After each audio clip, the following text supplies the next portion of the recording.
सबसे और इससे पहले भी जहाँ ये जिलों में रहे हैं वहाँ पर जो पर्यावरण वन एवं जलवायु परिवर्तन विभाग के कार्यक्रमों से जुड़े रहे हैं। हमारे विभाग के साथ कदम से कदम मिलाकर जन जागृति अभियान में काम कर रहे पानी से पानी संस्था के संयोजक पंकज मालवीय जी, यहाँ उपस्थित हमारे विभाग के वरिष्ठ पदाधिकारी संजय सिन्हा जी, वन संरक्षक वन प्रमंडल पदाधिकारी पटना ऋतु जी, वन प्रमंडल पदाधिकारी पटना पार्क डिवीजन किसान, सहायक वन संरक्षक श्रोता, यहाँ उपस्थित में हमारे पदाधिकारी जन और कृषि के जवान और इस चेतना यात्रा में हमारे साथ जुड़े हुए जो चौथा से लेकर पटना तक की साइकिल यात्रा करके आए हैं हमारे बच्चे और साथ ही यहाँ पर एनसीसी और एनएसएस के हमारे जो उनसे जुड़े हुए जो हमारे छात्र छात्राएं हैं वो सभी आज के दिन को अंतर्राष्ट्रीय नदी दिवस नहीं बल्कि विश्व नदी दिवस के रूप में जाना जाता है, वर्ल्ड रिवर डे के रूप में। अंतर्राष्ट्रीय नदी दिवस बोलने से थोड़ा सा ये कंफ्यूजन हो सकता है कि अंतर्राष्ट्रीय नदी दिवस एक अन्य दिन है 14 मार्च का, जिसको मनाया जाता है international action day for river, नदियों के लिए काम करने का दिन 14 मार्च को मनाया जाता है। लेकिन आज का जो दिन है, जो आमतौर पर जितने भी दिन होते हैं वो किसी खास तिथि को मनाए जाते हैं, लेकिन ये जो है विश्व नदी दिवस वर्ल्ड रिवर डे, ये किसी खास तिथि को नहीं बल्कि सितंबर माह के चौथे रविवार को मनाया जाता है और ये 2005 से इसकी शुरुआत की गई है, ज़्यादा पुराना नहीं है। और मार्क एंजेलो करके एक बहुत बड़े नदियों के मामले में काम कर रहे एक्टिविस्ट थे, जिन्होंने नदियों के संरक्षण में काफ़ी काम किया है, कनाडा के हैं, उन्हीं के उन्होंने ही इसका इनिशिएटिव लिया था और संयुक्त राष्ट्र संघ ने इसकी शुरुआत की थी। 2005 से पहली बार मनाना शुरू हुआ था। अभी जैसा कि चंद्रशेखर जी ने भी कहा, पंकज जी ने भी कहा और पंकज दीक्षित जी ने भी कहा कि हम लोगों को इतने चेतना यात्रा अभियान और इन सब के बावजूद भी हम अपने चारों तरफ पर्यावरण का इतना विनाश क्यों देखते हैं, इसका एक कारण ये है कि हम एक खास दिन में तो उसको याद करते हैं, लेकिन उसके बाद साल के बाकी 364 दिन हम इनको भूल जाते हैं। हम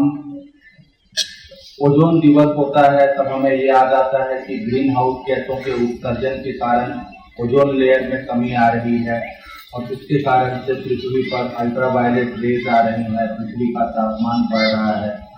ग्रीन हाउस गैस के कारण जो इफेक्ट है तापमान बढ़ने के कारण ग्लेशियर पिघल रहे हैं। इसी तरह से नदी दिवस के दिन हम नदियों के संरक्षण की बात करते हैं, पर्यावरण दिवस के दिन हम पर्यावरण संरक्षण की बात करते हैं, लेकिन बाकी दिनों में हम अपने रोज के कार्यकलापों में इन चीज़ों को भूल जाते हैं। इसी नदी जिसके संरक्षण की बात हम कर रहे हैं, अभी छठ का त्यौहार आने वाला है। छठ के त्यौहार पर हम नदी में जाकर पूजा तो करते हैं, सूर्य को अर्घ्य तो देते हैं, लेकिन उसके बाद हम अपने सारे पूजा की सामग्री और सभी कुछ उसी नदी में डाल के चले आते हैं और उस नदी को गंदा करके आते हैं। इसी प्रकार कोई भी अन्य जो हम संस्कार जो नदी किनारे करते हैं, उससे लेकर जो हम लोगों के जीवन का जो अंतिम संस्कार होता है, वहाँ तक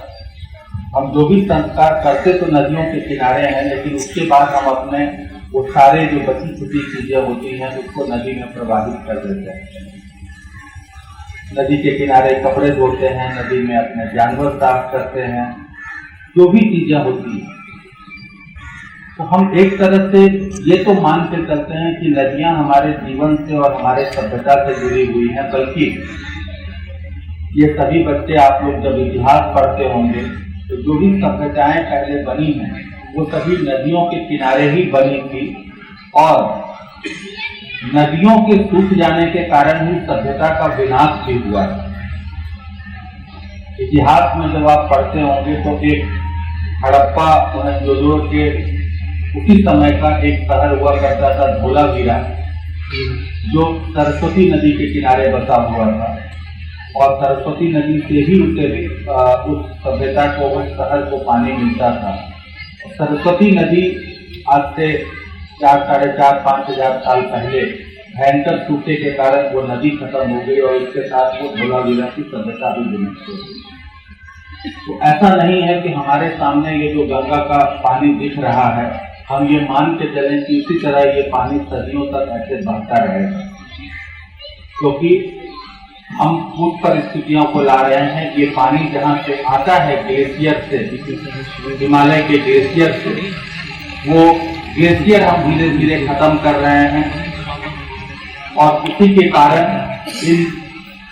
नदियों में जो पानी आने वाला है वो पानी भी धीरे धीरे कम हो जाएगा। दूसरा, जैसा हमारे पहले भी लोगों ने कहा कि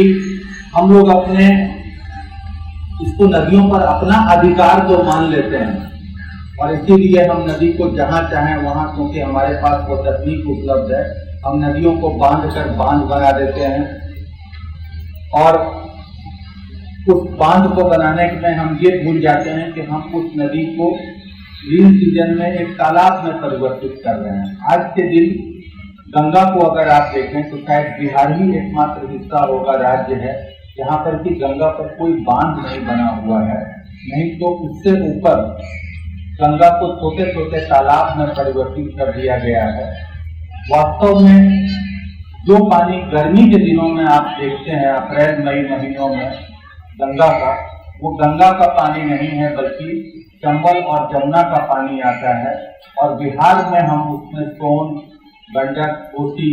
महानंदा, इन सभी का पानी मिलने के बाद वो गंगा का पानी गंगा सागर में जाकर समुद्र से मिल जाती है। तो मेरे कहने का मतलब ये था कि हम लोगों को नदियों के बारे में केवल नदी दिवस के दिन ही याद नहीं रखना चाहिए, पर्यावरण के बारे में केवल पर्यावरण दिवस में ही याद नहीं रखना चाहिए, बल्कि हमें अपने हर दिन के जो कार्यकलाप हैं उसमें हमें ये याद रखना चाहिए कि ये नदियाँ कूड़ेदान नहीं है जहाँ पर उसके बगल में हम पिकनिक मनाएं और पिकनिक मनाने के बाद अपने जूठे प्लेट, बर्तन, कप, प्लास्टिक के,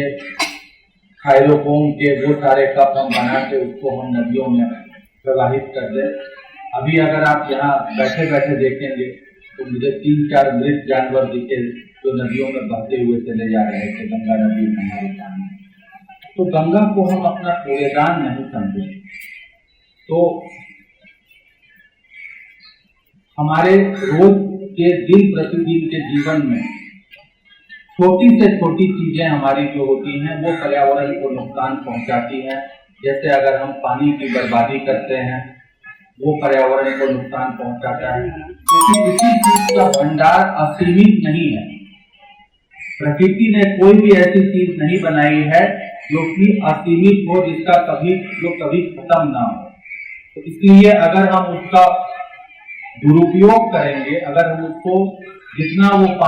उसकी प्रकृति उसको क्रिएट करती है, अगर हम उससे ज्यादा उसका उपयोग करेंगे तो हम मानव का जो जीवन है, मानव जो सभ्यता है, हम उसके समय सीमा को कम कर रहे हैं। ये बात आपको, और उसमें केवल सामाजिक रूप से नहीं बल्कि सरकारें जो हैं वो भी उतनी ही दोषी हैं, क्योंकि चाहे वो नदियों में बांध बनाने का हो, चाहे सीवर लाइनें सीधे गंगा में बहाने का काम हो, उद्योगों का पानी सीधे गंदा पानी सीधे नदियों में बहाने का काम हो, इन सभी चीजों के लिए सरकारें भी उतनी ही दोषी हैं जितना कि हम सभी एक आम नागरिक की तरह दोषी हैं। तो हम लोगों को आज विश्व नदी दिवस के अवसर पर हम केवल इतना प्रण करें कि हम नदियों को आज के दिन नहीं बल्कि हम सभी दिनों में याद रखेंगे। जैसा मैंने पहले भी बताया कि नदी जो है, हम पर्यावरण की जितनी भी चीजें हैं, पेड़ पौधे, जीव जंतु, उसमें नदियों का सबसे पहला और सबसे ज्यादा इम्पोर्टेंस इसलिए है क्योंकि नदियां ही हैं जो सभ्यताओं को जन्म देती हैं और ये नदियों का विनाश ही है जो सभ्यताओं का विनाश करती है। तो आप सभी लोगों को खास तौर पे हमारे सभी चेतना यात्री और हमारे वन विभाग के भी कर्मी, बक्सर प्रमंडल के, भोजपुर वन प्रमंडल के, हमारे वनरक्षी, वनपाल, हमारे वनों के क्षेत्र पदाधिकारी, जो सभी लोगों ने इस पूरे नदी की चेतना यात्रा में हमारे चेतना यात्रियों का साथ देकर इनका सहयोग किया है। सभी ग्रामीण बंधु जो हमारे इनके साथ जिन्होंने इंटरैक्ट किया स्कूल के बच्चे, सभी लोगों को हम विभाग की ओर से और विभाग के साथ काम कर रहे पानी के पंकज मालवीय जी की ओर से आप सभी को बहुत बहुत धन्यवाद देते हैं। धन्यवाद।